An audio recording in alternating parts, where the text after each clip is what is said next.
Overpowered characters. Overpowered characters. A fictional archetype that we glaze to no ends on this channel. Your Gokus, your Saitamas, your pretty boy nonchalant Gojos, Oh my God, the whole yes. shebang. They are such a sheer force of The whole shebang. Manish on the beach shebang. Yeah, all of my ops stay dead. Saitama, sorry, my eye's itching. He was literally made to be unfuckwittable. Like, that's literally fire. One Punch Man. He beat you in one punch. You ever watch isekais? Like, I'm sorry, I love a good isekai where the person is like overpowered. Not all, okay, I like solo leveling, but like I like the sloppy ones too. Like, I'm gonna be real, there's so many of them that are so like, it just hit every time when they're overpowered for some reason. Goku, he's overpowered, but he's not the strongest in his verse though. He strives to be overpowered so he could protect the people that he loves. But a lot of people don't even watch Dragon Ball. Like, even the people who watch it, they're like, oh, he could beat Saitama. No, the he can't, bro. And it's that nobody in their universe can do anything about it. And these type of characters are so unmatched that it gets to a point where you kind of just sitting there as they just eviscerating people on screen for the 20th time in the series. And you're left sitting there thinking, yo, ref, do something, please. A while back, I made a similar video to this talking about overpowered characters, and y'all was with it heavy, so I think it's about time that we run it back and dive deeper into the art of these overpowered characters, starting off with the one and only. Oh my God. Oh my God, yes. Ryuga. Oh my God. I think that was mudded for copyright. Dude, I hope he talks about this. Oh my God, I'm about to geek out. I love Beyblade. That's literally my shit.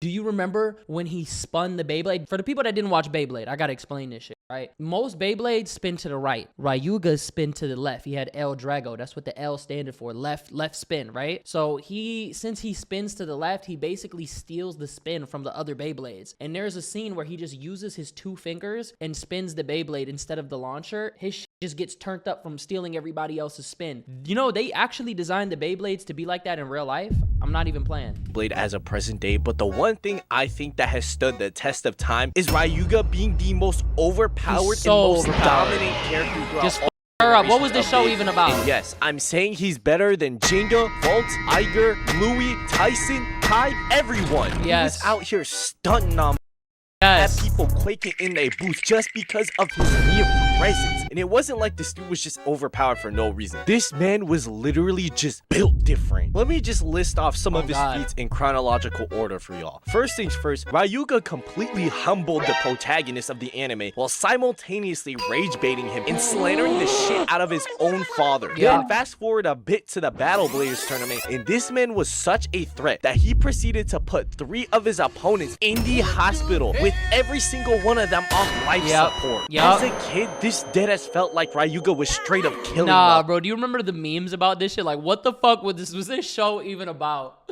Oh my God. Look how he was doing. Like, what do you mean you get sent to the hospital because of a kid's toy? Kyoya had this man doing the Rengoku special. And one of these opponents that he put in the hospital straight up retired from Beyblading after she got beat by him. He was instilling generational trauma within this girl Hikaru. And from that point on, when Hikaru even thought about picking up her Beyblade again, she was thinking, nah, Ryuga got that shit. I'm tweaking. And then when he had his whole showdown with Jinga in the final battle, which, by the way, was genuine plot armor bullshit. Cause what is this, dog? He over here getting spiritually. He had the anime power of friendship on his jump by his ops. Like, no bullshit. This is what happened. And because of Jinga jumping him with the power of friendship, he took one of his only 2 losses in the entire show. And he ended up doing some self-reflection after losing and said, yo, that shit is never happening again. For the rest of my life, I will never lose to a casual blader with the power of friendship on his side. So this man went back to the lab to put in that work. And this dude went to a damn volcano and trained so hard that his Beyblade evolved into Medio El Drago. This man was... This arc... Like, this part of the series was the best. I'm not gonna lie. The first one was a cakewalk, but the second series, Ryuga was just handing out straight dick. Literally. Quite literally conquering his inner demons. In the entire time that Ryuga had this version of El Drago, he didn't lose once. During the time he had Medio El Drago, he was genuinely just nonchalantly off doing his own thing like his name Miles Morales. He would pop up randomly in an episode, completely notice a character that the series was hyping up to be very strong, and then leave without saying anything else. There was this one episode where he ain't even launched his Beyblade properly. He threw that shit out. This is the shit I'm talking about. Yes! This is like top 5, like... aura moment ever. Like, no bullshit. Let me fix this damn chair. Okay. Boom. Oh my God. Literally one of the best. With the most minuscule spin on it and ended up still bodying every. No, look. He threw that shit out with the most minuscule spin. Why they fake got Blix though? And ended up still bodying every single NPC that tried him. And it's shit like this why people will say that this is arguably his best era. But then we also have the El Drago Destructor era of Ryuga, which might not be his best era, but is my personal favorite because of what I like to call running the ones with every single legendary blader and just completely booming them. It didn't matter who it was. Oh, there's a new character that literally turns into a goddamn... Oh my God, yes. He literally went into a Super Saiyan. Yeah, he fucked him up. Super Saiyan and also has a left spinning Beyblade like Ryuga. It did not matter. It was free eats for him. It was also during this time that bro showed Kenta that there was for real levels to this shit. This man was walking through a sandstorm like it was a regular Tuesday. And for those of you wondering, I will affirm your thoughts. Yes, Beyblade was this serious. In elementary school, I was dead ass thinking that I could fight a tornado. Nah, I'm not gonna lie. Beyblade and Bakugan had me in a chokehold back then. Oh my God. What else? Pokemon. I fuck with Pokemon too. I was always a Pokemon guy, but everybody watched Pokemon. But Bakugan and Beyblade, like, and Yu-Gi-Oh! Oh my God. I trained as hard as Ryuga did. That is how overpowered this man was. I also know for a fact that Ryuga just wanted to throw this man Kenta down a ravine every second that he tried following. This era of Ryuga also harbors one of my favorite scenes from him in the entire series. This man stared down a lion in the real life Conqueror's hockey with so much intimidation that it ran away. Who do you know is doing some shit like this? This man is not human. The only other time that this man definitively lost to someone without it being some power friendship bullshit was genuinely just unfair because he was battling a damn god of destruction. Yo, yeah, he ended up dying in this shit. It took an evil Beyblade of death to run a 1v1 with this man. Unfortunately, this is where my goat would perish in his final ever battle. Bullshit. But even after he died, he still managed to be the goat. Mind you, kid show. Shit was a kid's show. He gave this man Kenta the greatest alley-oop Zenkai boost I've ever seen. He became the new legendary blader in Ryuga's place. Like, there is no other character from the Beyblade series that could replicate the aura that Ryuga had. Frida La Jolla is cool and all, but let's be for real. I feel like after that era of Beyblade, that's just when I checked out. Because I think there was a point where, like, Jenga came back. That shit didn't hit the same, dude. I'm gonna be real. He's just a discount version of this man right here. Ryuga might be the most overpowered character I've seen in anime during my childhood. And speaking of overpowered characters I've seen in my childhood, why don't we also talk about... This motherfucker was broken as shit. Yo, nah. Tobias, he is literally so overpowered. We never got to see his full squad on Pokemon. There's little hypothetical videos about him having a stacked squad of legendary Pokemon. And the crazy part about this shit, we never seen him again. Like, Ash got hoed by this dude. Bro, he had a Darkrai. The Darkrai was fucking crazy. And then it took mad Pokemon to beat the Darkrai. And then he threw out a fucking Latios. And it's like, what? Sometimes you're gonna get fictional characters that will show up just strictly to hoe Ash. That's his only, like,